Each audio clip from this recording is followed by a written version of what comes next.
এটা 100%। মেহেদী, আমি তোমাকে এটা একটু একটা স্যার। কথা এখানে ইনক্লুড করি। ও যে পিস্তলটাতে গুলি করেছে যেটা শুনেছি হচ্ছে .22 আর .22 হচ্ছে মোসাদের সিগনেচার ব্র্যান্ড এবং তার দ্বারাই কিন্তু ভারতীয় গোয়েন্দা সংস্থা প্রশিক্ষিত। ইট ইন্ডিকেটস দ্যাট .22 আমি কিন্তু এর আগে বাংলাদেশের কোনো অ্যাসাসিনেশনকে .22 ইউজ করতে দেখি নাই। So it indicates that he is trained by someone similar. Thank you, please continue. Thank you sir. Sir এইটা যদি আপনাকে বলি তাহলে আমাদের তো আসলে হিস্ট্রি তো অনেক কিছুই বলে, যেমন ধরেন সে মুক্তিবাহিনী যদি আমরা যখন শেখ মুজিবের সময় ব্যবহার হয়েছিল তাদের অস্ত্রগুলোকে যদি আমরা দেখি ওই অস্ত্রগুলো কোথা থেকে আসছিল, সেই অস্ত্রের উপরে যে বই পড়া যায় সেই বইতেও দেখা যায় যে এই অস্ত্রগুলো দিয়ে গেছিল তখন রাশিয়ার যে মানে ব্লক থেকে। তার মানে হচ্ছে তখন রাশিয়ার ব্লকের সাথে কাদের যুক্ত ছিল, সেই তার মানে রয়ের আধিপত্য থেকে আমরা এখনো বেরোতে পারি নাই। এখন এই জুলাই আন্দোলনের পরে আমাদেরকে বের হতে হবে। সেই বের হতে গেলে কি কি স্টেপ করতে হবে সেটা নিয়ে যদি আমরা আলোচনা করি, সেই জায়গায় আসে হচ্ছে হাদির উপস্থাপনটা। হাদি স্পষ্ট ভাষায় বলেছিল যে আমরা দাসত্ববোধটাকে আর নিব না। আর আমি জিয়া স্যারের সাথে একটু স্যার কন্ট্রাডিক্টরি করবো, মাফ করে দিবেন। হাদি যদি বলে থাকে যে প্রত্যেকটা সেনাবাহিনীর ইট খুলে খুলে নিয়ে আসবে, এটাকে আমি সমর্থন করি। কেন, কখন বলেছে? যেই সময়টা বলেছে সেই সময়টাকে আপনি ভালো করে খেয়াল করবেন, যে সময়টাকে পুরো জাতিকে থ্রেট করা হচ্ছে, যে ফুল স্টপ দেওয়া হয়েছে বিডিআর নিয়ে কথা বলার জন্য বলা হয়েছে। তো সেইটা নিয়ে যদি আমাদের মতো আপনার আমার মতো লোককে আসলে দাঁড়ানো দরকার ছিল, আমরা দাঁড়াতে পারিনি, এটা আমাদের ব্যর্থতা। আমরা না দাঁড়াতে পারে ওই একজন হাদি এসে দাঁড়িয়ে বলতেছে যে আমাদেরকে এইভাবে করা উচিত, যেখানে আমাদের সেনাবাহিনী প্রধান বলতেছেন যে ডিসেম্বরে ইলেকশন হবে। উনি ডিসেম্বরে ইলেকশনে বলার কে? তার মানে ইলেকশন ইনক্লুসিভ হবে, উনি ইলেকশনে বলার কে? সেইগুলো প্রশ্নগুলোকে আসলে আমি আপনার কথা বলার কথা ছিল, সেখানে এসে হাদি কথা বলেছে। এটা স্যার আমাদের ব্যর্থতা, আমি মনে করি এটা আমার ব্যর্থতা, আমাকে নিতে হবে। আমরা স্যার যদি আজকে আপনি যেটা বলতেছেন সবাইকে যদি হাদি হতে হয়, তাহলে আপনাকেও হাদি হতে হবে, আমাকে হাদি হতে হবে, স্যারকে হাদি হতে হবে। এগুলো হচ্ছে আমাদেরকে হাদি হতে হবে, তাহলেই স্যার আমরা এই মুক্তি পাবো। আদারওয়াইজ তো মুক্তি পাওয়ার কোনো রাস্তা নাই। যেমন আমি নিজেকে স্যাক্রিফাইস করে দিয়েছি বলতেছি, তার মানে হচ্ছে আসলেই স্যাক্রিফাইস করে দিয়েছি। তার মানে আমাদেরকে আসলে শেষ করা যাবে না। এই জন্য রাত 3:30টার সময় উঠে এসে আপনাদের টক শোতে থাকতে হবে। এটা আমার ইনটিউশন এই কারণে, কারণ আমার দায়িত্ববোধটা রয়ে গেছে। আমি এই দায়িত্ববোধ থেকে এখনো বেরোতে পারি নাই। আমি স্যার আপনার কাছে একটা প্রশ্ন করবো, জিয়া স্যার, আপনি যদি কিছু মনে না করেন। 2009 সালে যখন বিডিআর এর ঘটনা ছিল তখন স্যার আপনি ডাইরেক্টর অপারেশন ছিলেন। তাহলে আপনি স্যার বলেন যে এমবিএমএল এর কোন ধারাতে আমাদের বলা ছিল যে আমরা ওই অপারেশনে কেন বিডিআর কে মানে আমাদের 46 ব্রিগেড অ্যাটাকটা করতে পারে নাই? কোন আদেশটা কে দেয় নাই? আপনি কি এজিস ব্রাঞ্চের আন্ডারে এজি দেন নাই, নাকি চিফ অফ আর্মি দেন নাই?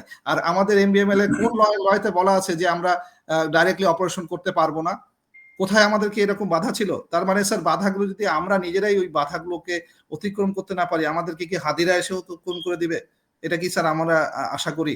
আমরা আশা করি না স্যার। আমাদের আসলে শুদ্ধি অভিযানটা আমাদের ঘর থেকেই করতে হবে। সেটা হচ্ছে স্যার, আমি আপনাদের মাধ্যমে দাবি তুলতে চাই, আমাদের এই জেনারেল মানে জাহাঙ্গীর স্যার যদি ডিজিএফ এর ডিজি হয়ে থাকেন, জেনারেল জাহাঙ্গীর স্যার যদি স্বরাষ্ট্র উপদেষ্টা হয়, তাদেরকে প্রশ্ন তোলার মতো আমাদের নৈতিকভাবে দায়িত্ব থাকবে যে আমরা তাদেরকে প্রশ্ন তুলবো। কারণ হচ্ছে তারা তাদের দায়িত্বগুলো ঠিক মতো করছেন না। এই যে বিডিআর এর যে কমিশনের যদি আজকে কোনো হতাহত হয়, তাহলে কি মেসেজটা যাবে? যে বিডিআর কমিশন যে রিপোর্টটা দিয়েছে সেটা বিচারটা হবে না, বিচারটা থমকে যাবে। তাহলে আমাদের তাহলে সফলতা কি দাঁড়ালো? আমরা এতদিন ধরে ধাক্কাধাক্কি করে একটা কমিশনের রিপোর্ট পাইলাম, কিন্তু সেই বিচারটা পাইলাম না, সেই আগে জিরো। তাহলে আমাদের এই 16 বছরেও মানে আমাদের মানে এই ওয়েটিংটা কি জিরো হয়ে যাচ্ছে না? তাহলে এই জিরো হয়ে যাওয়ার ভিত্তিতে আমাদের করণীয় কি? আমরা কি কি করছি? আমি স্যার মানে এই প্রশ্নগুলো আপনার কাছেও রাখছি, বিকজ আপনি এখানে মোস্ট আছেন, আপনি আমাকে সহযোগিতা করবেন স্যার। আর আমাদের স্যার হাদির ক্ষেত্রে পরিষ্কার কথা, হাদি যদি যা যা করেছে আমি তাকে স্যার 100% আগে সমর্থন করি। কেন সমর্থন করি?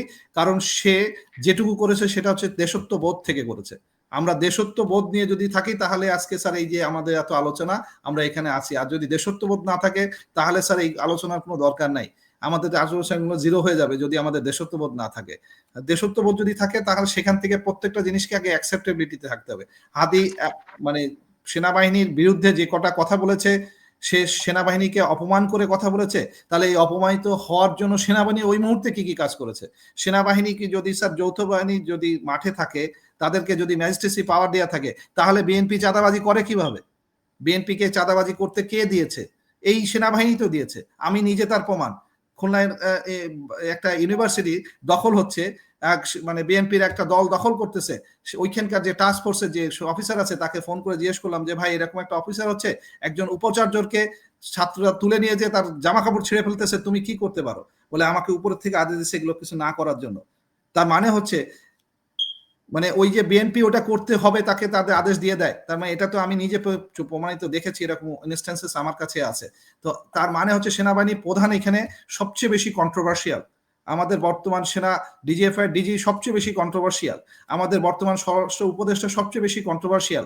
তাদেরকে তাদের জায়গা থেকে আগে ছেড়ে দিয়ে সম্মানে বেরোয় যেতে হবে, একটা অবস্থান তৈরি করে দিতে হবে যেখান থেকে বাংলাদেশ নিজে আবার গড়ে উঠতে পারে, একটা ভালো ইলেকশন হতে পারে, এবং ভালো একটা ইলেকশনের মাধ্যমে একটা দল, সে যে দলই আসুক, সেটা জামাত আসুক আর বিএনপি আসুক আর এনসিপি আসুক বা সবাই মিলে আসুক, একটা দেশ গড়া যাবে। সেই জায়গা থেকে আমি মনে করি স্যার আমাদের অবস্থান খুব ক্লিয়ার হওয়া উচিত যে এটা দোষ ভার ডিজিএফআই আছে, ডিজিএফআই এই দোষ ভার নিতে পারে না, এড়াতে পারে না, স্বরাষ্ট্র উপদেষ্টা এড়াতে পারে না।